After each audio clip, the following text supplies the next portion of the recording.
continues. Dr. Jeffrey Butts is the Research and Evaluation Center Director at John Jay College at the College of Criminal Justice.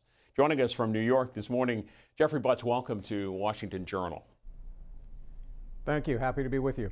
Tell us about your program. What is the area of expertise, the area of focus?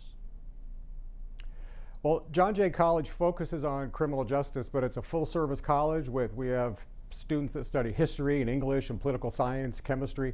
The research center is one of about a dozen different research groups that are part of the college, and we get outside funding, grants, and contracts to answer questions about public safety, crime and justice writ large.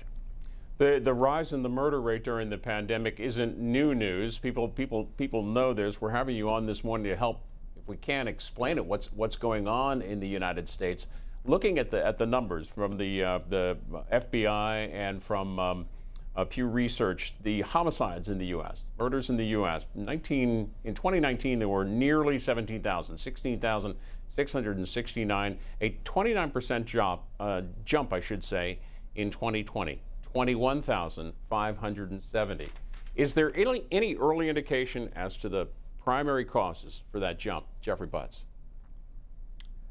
Yes, and early indicators are always confusing, complex, and it's the excuse of all experts to say it's complicated, but it is. There are multiple factors involved, and I and a number of my colleagues have been paying attention to that, trying to understand all the various causes, and of course, looking at it in the longer-term history of crime rates. It's one important thing to emphasize is that sometimes journalists describe this as a crime surge or a crime spike, and it's really not crime in general. It's violent crime and especially gun crime, which of course more often leads to homicide. So it's the most concerning crime, or one of the most concerning crimes, and that's what we're focusing on right now as researchers, to try to understand why this has happened. One thing I will add is anytime someone tries to explain the homicide increase in their city by focusing on variables in their city, they are mistaken, because this is a national phenomenon and to some extent international. You cannot explain the crime increase in one town by focusing on changes in prosecution or judicial behavior or policing. You have to have an explanation that would satisfy if the crime surge, the violent surge, is happening in multiple cities. So that's why it's complicated, because you have to ignore things about local and state practices if you're trying to explain a national phenomenon. And obviously we hear a lot of the news is about the murder rate in cities, in major American cities.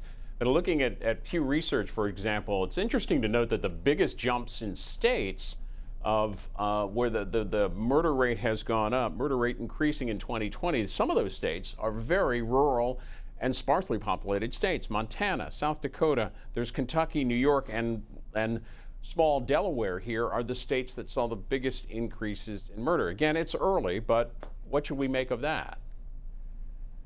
No, that's a very important point, and it's true before the pandemic. I did a report myself a few years ago looking at the relationship between population size or urban density and the homicide rate, and found that in some states you have a higher rate of homicide in very small areas, very rural areas, which only makes sense if you think about it. I wrote in that report that we tend to talk about cities because that's where a lot of people are and that's where a lot of these incidents happen. But to say homicide is a function of urban areas is like saying that cancer, car crashes, and teenage heartbreak are a function of urban areas because you see it more. But if you do it a per capita basis and divide it over the population, there are some very small towns and even rural counties in America that have a higher rate of shooting than our biggest cities. You mentioned firearms earlier. We didn't touch on this statistic in terms of the murder rate went up 29% from 2019 to 2020. The use of firearms in those murders went up by about 4% from 2019 to 2020. Yes, there was also a big bump at the beginning of the pandemic of purchasing of firearms, especially handguns. And there's some research already showing that what's called time to crime, they track when a handgun was purchased and when it appears at a crime scene and is confiscated by the police. And then they track that time gap, and they found as the pandemic settled in, that time to crime reduced or started to fall. So guns are making their way to crime scenes more expeditiously than they did prior to the pandemic.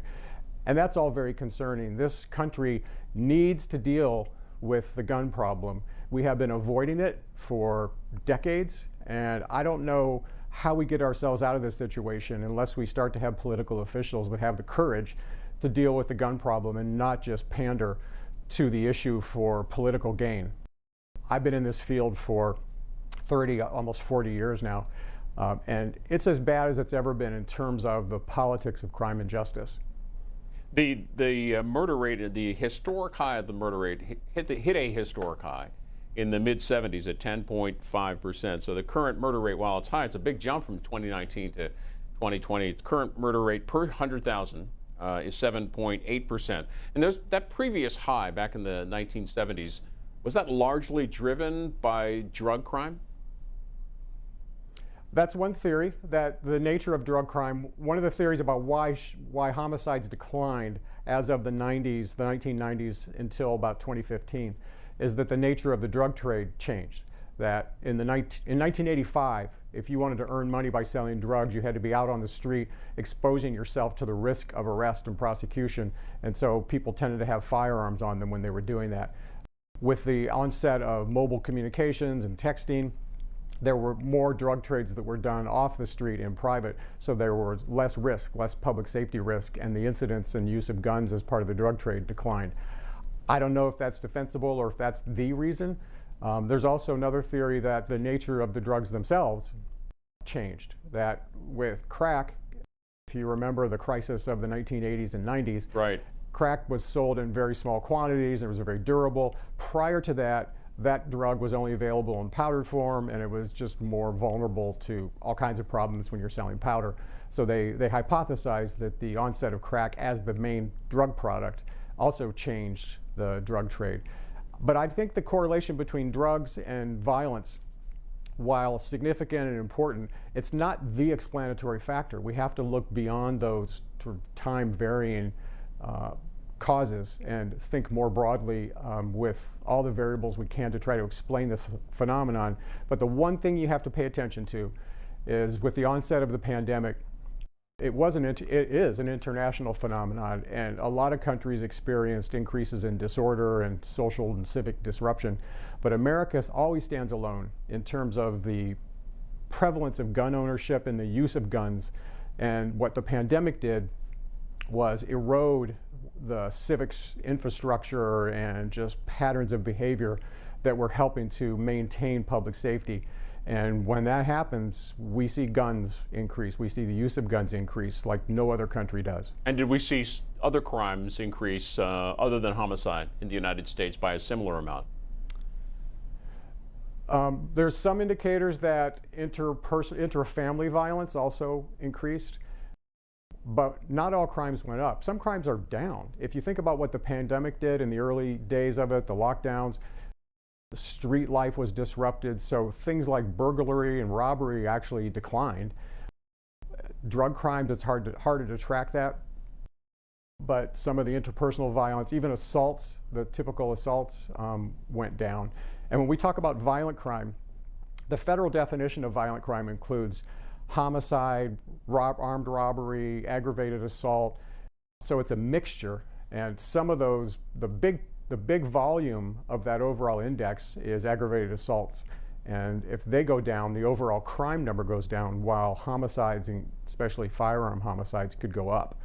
Jeffrey Butts is with John Jay College of Criminal Justice. We're talking about the dramatic increase in the murder rate in the United States during the pandemic. The lines are 202-748-8000 for those of you in the East and Central time zones, East and Central time zones, and then for Mountain and Pacific, that's 202-748-8001. You can send us a text if you like. That's 202-748-8003. How does your center, the Research and Evaluation Center, how do you take that information that you're processing, you're seeing for the murder rate?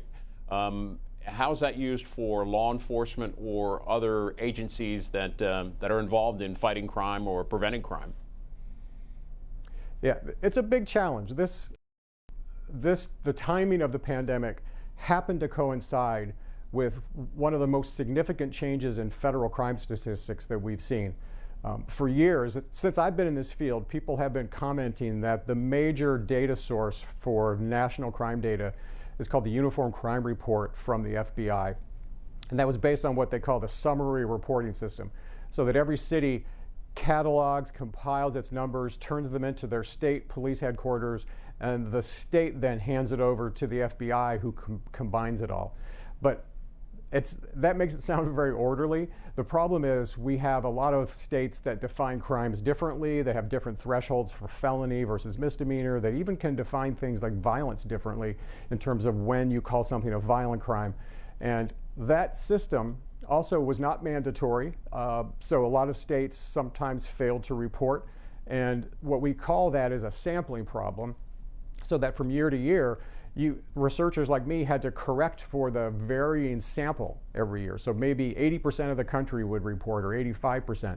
And if you wanted to compare it from year to year, you had to weight those numbers up to represent the national number, trying to be careful to do so in a fair way.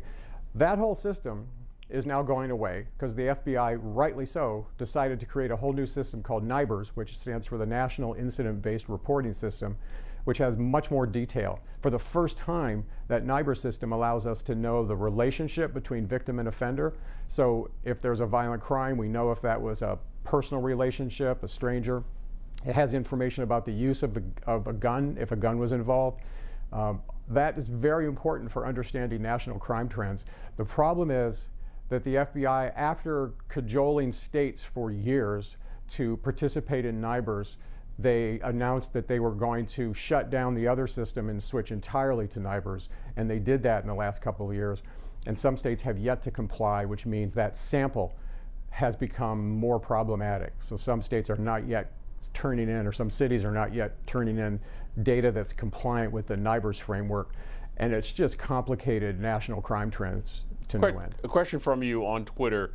For you on Twitter, did homicide by police increase during the pandemic? And I'll ask you a parallel question. Did police shootings of police, increase during the pandemic? Yes. I would say not so much, but the public awareness increased exponentially. And if you look at the incidence of police shootings, it's relatively small. Of course, if you are harmed by a police or someone in your family, it changes your whole world. But the number of people hurt by police or killed by police has been a low level but consistent pattern over the years. And cities do try to address that, some more successfully than others. What changed, I think, was that, especially with the on-camera murder of George Floyd, we all watched it. And it just changed the way we think about it. There had been previously viewable incidents of police violence and police shootings and deaths. But there was something about the fact that George Floyd's happened while we were all locked down at home, consuming media and watching the news, and it just changed the public awareness. And in some ways, that may be a good thing because it raises the heat on that issue and makes people pay more attention. But it's one of the theories of why violence went up with the onset of the pandemic is related to that the whole country became more angry and the issue of police violence was just more explosive. And we won't know whether that's the key explanatory variable or not for some time, because we have to have the accumulation of all those national data in order to look into that and try to explain it. And that's related to my previous comment about the frustration that the national crime data are changing before our eyes at this very moment. Many people have made the argument, reflected in this headline from Heritage, about the defund the police movement in cities and states across the country. FBI statistics show, this headline says, a 30% increase in murder in 2020, more evidence that defunding the police wasn't a good idea. Is there evidence that a lack of a police presence has contributed to the increasing murder rate?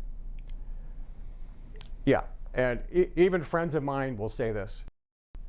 Again, we don't know. I think hypothetically you could explain some of the violence. There's the guarding of the streets phenomenon, where if you're out in public and you see uniformed police around you, you may think twice about misbehaving.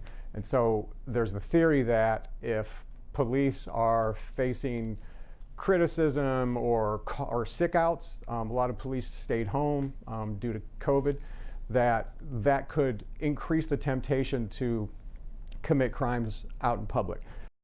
Again, I think that's probably a minor contribution, but we won't know for a while if that's a major contribution, because you have to put together the data and again look across cities and across neighborhoods.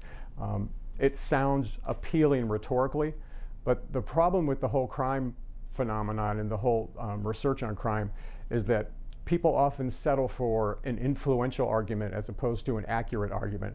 And one of the reasons we do research on this is to try to replace rhetoric and ideology with facts and figures. It's a challenge sometimes. Let's get to callers.